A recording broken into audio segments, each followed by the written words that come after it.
नमस्कार दोस्तों। आज आपको बताएंगे शिक्षा के अधिकार के बारे में, जिसमें आप अपने बच्चों को प्राइवेट स्कूलों में फ्री में एडमिशन और उनकी पढ़ाई किस प्रकार से करवा सकते हैं और सरकार की क्या गाइडलाइन है इसके बारे में, जिसको इंग्लिश में बोलते हैं राइट टू एजुकेशन। तो चलिए,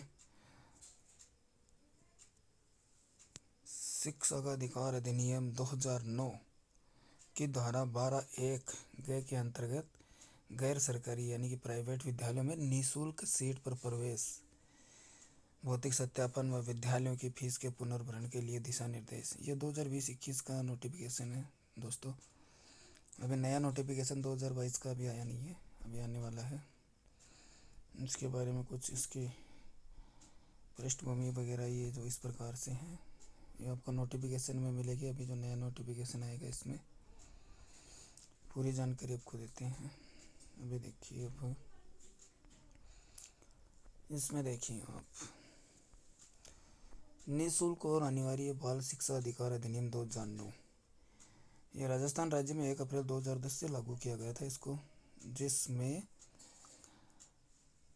25% सीटें दुर्बल वर्ग, असुविधाग्रस्त समूह के बालक बालिकाओं को लेकर किया गया था। और कक्षा 1 से लेकर कक्षा 8 तक निःशुल्क शिक्षा उपलब्ध करवाई जाती है इसमें। ये देखिए, इसमें राज्य में फ़िलहाल अभी 36,000 प्राइवेट स्कूल संचालित हैं, जिसमें आरटी के अंतर्गत निःशुल्क प्रवेश प्रक्रिया रहती है। इस बात का आपको पता होना चाहिए। आगे इसमें अधिसूचना वगैरह इसकी जो भी है ये इस प्रकार से हैं। अभी आगे वाले भाग में देखते हैं। देखो, प्रवेश की प्रक्रिया इसमें इस प्रकार से होती है। मैं थोड़ा सा आपको मोटा मोटा बता देता हूँ। एंट्री लेवल कक्षा में प्रवेश, निःशुल्क अनिवार्य बाल शिक्षा का अधिकार अधिनियम 2009 व राज्य नियमों के प्रावधानों की पालना में प्रत्येक निजी विद्यालय को अपने विद्यालय की एंट्री लेवल कक्षा में उस कक्षा में प्रविष्ट कुल बालकों की संख्या के 25% की सीमा तक दुर्बल वर्ग व असुविधाग्रस्त समूह के बालकों को निःशुल्क प्रारंभिक शिक्षा हेतु प्रवेश देना होगा, जिसके लिए वो बाध्य रहेंगे।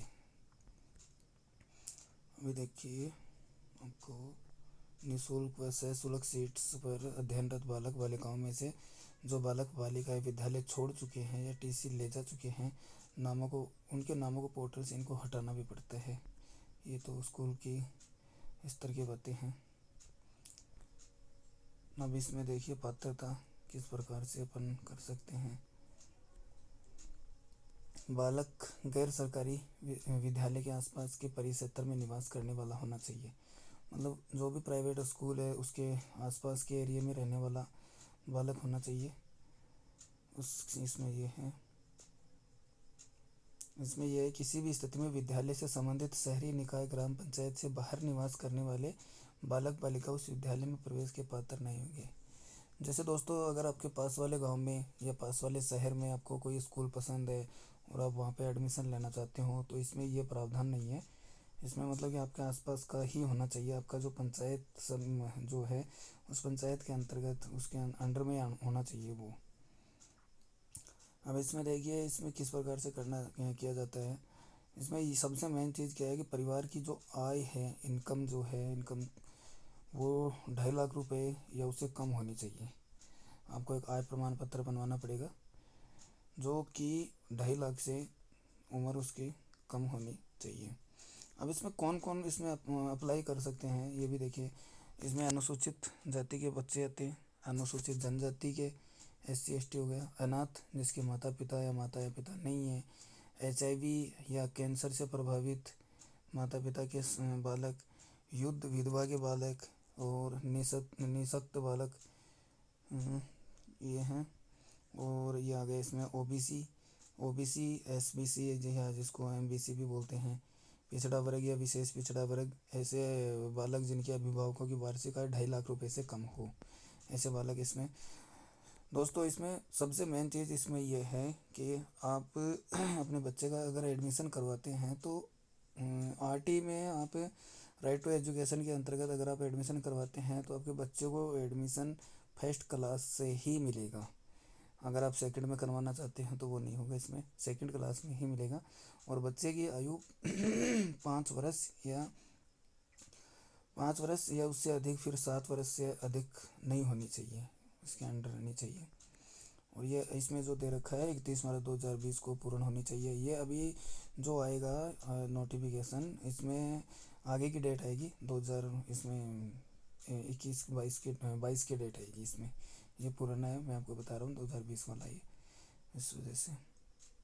अभी इसमें देखिए, निःशुल्क प्रवेश हेतु निवास प्रमाण पत्र। इसमें अभिभावक के निवास के संबंध में संबंधित तहसीलदार द्वारा जारी मूल निवास प्रमाण पत्र। बच्चे का आपके पास में मूल निवास होना चाहिए, या आपके माता या पिता का ऐसा कुछ होना चाहिए। राशन कार्ड होना चाहिए, आधार कार्ड या मतदान पत्र, ड्राइविंग लाइसेंस या बिजली का बिल वगैरह, ये जो भी है बिजली का बिल वगैरह, या आपका जाति प्रमाण पत्र आपके माता पिता का 6 महीने से ज़्यादा पुराना नहीं होना चाहिए, बिजली का बिल, ये जो भी दस्तावेज हैं ये। और इसमें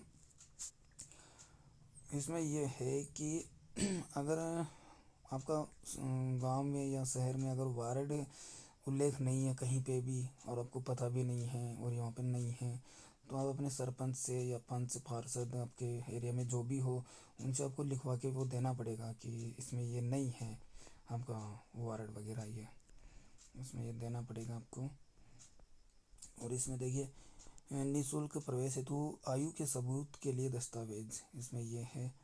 और इसमें ये है कि आप आयु वाला ये अपने अस्पताल में, अगर जन्म अस्पताल में हुआ हो तो वो, या फिर आपके गांव में जो नर्स होती है, एएनएम जिसको बोलते हैं, आंगनबाड़ी रजिस्टर से भी ले सकते हैं आप वो रिकॉर्ड। और अगर आधार कार्ड हो तो वो भी आपका चल जाता है।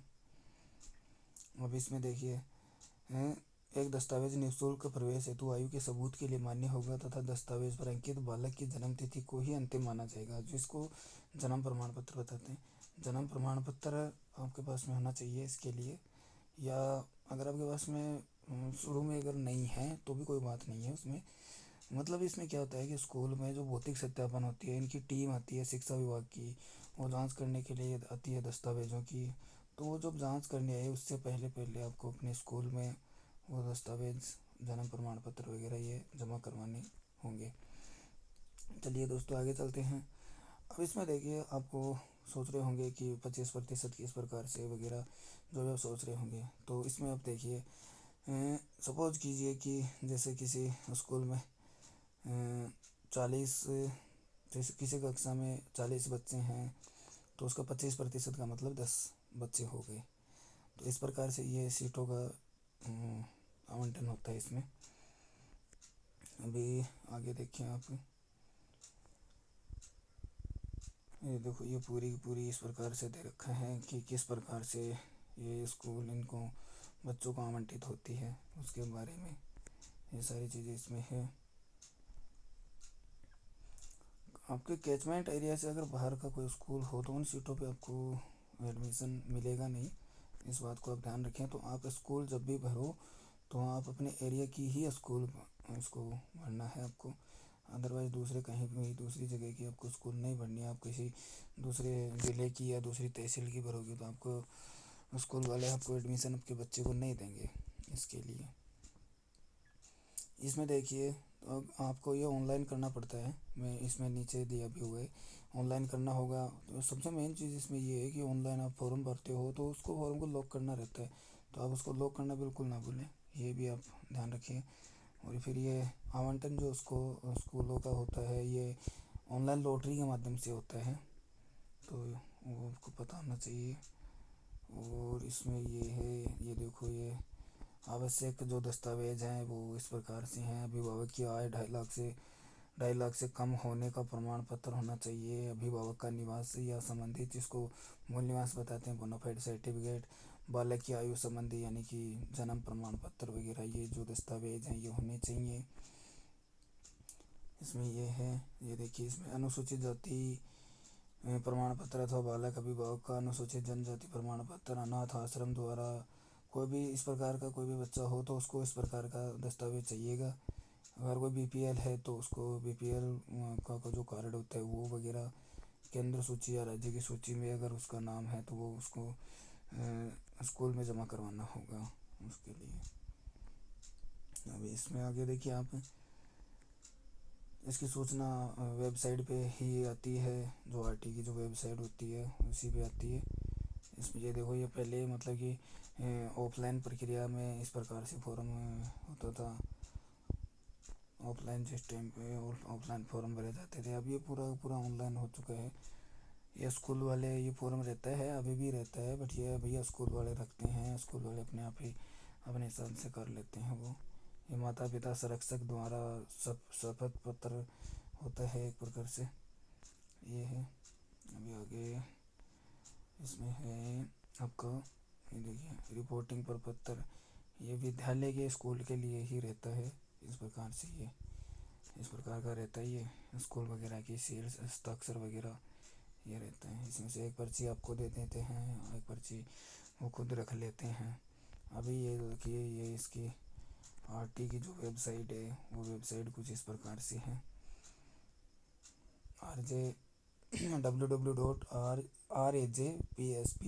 rajpsp.nic.in, ये एक वेबसाइट होती है। इस वेबसाइट पे आप अपने फॉर्म को अप्लाई कर सकते हैं। कुछ इस प्रकार से ये खुलेगी, जिसमें आपको फॉर्म भरना है। इसमें ये जो बाईं साइड में मतलब कि जो ऑप्शन आ रहे हैं, इसी में मतलब कि छात्र ऑनलाइन आवेदन का इसी में आएंगे। इस साइड में दिशा निर्देश आ जाएंगे। फिर आप इसमें देख सकते हैं, प्रवेश की स्थिति चेक कर सकते हैं आप। इसी प्रकार से दोस्तों, अगर आपको जानकारी दोस्तों अगर अच्छी लगी तो आप चैनल को लाइक कीजिए, सब्सक्राइब कीजिए। अगर आप नए हैं हमारे चैनल पे तो चैनल को सब्सक्राइब करना बिल्कुल ना भूलें। और वीडियो को देखने के लिए दोस्तों आपका बहुत बहुत धन्यवाद। जय हिंद।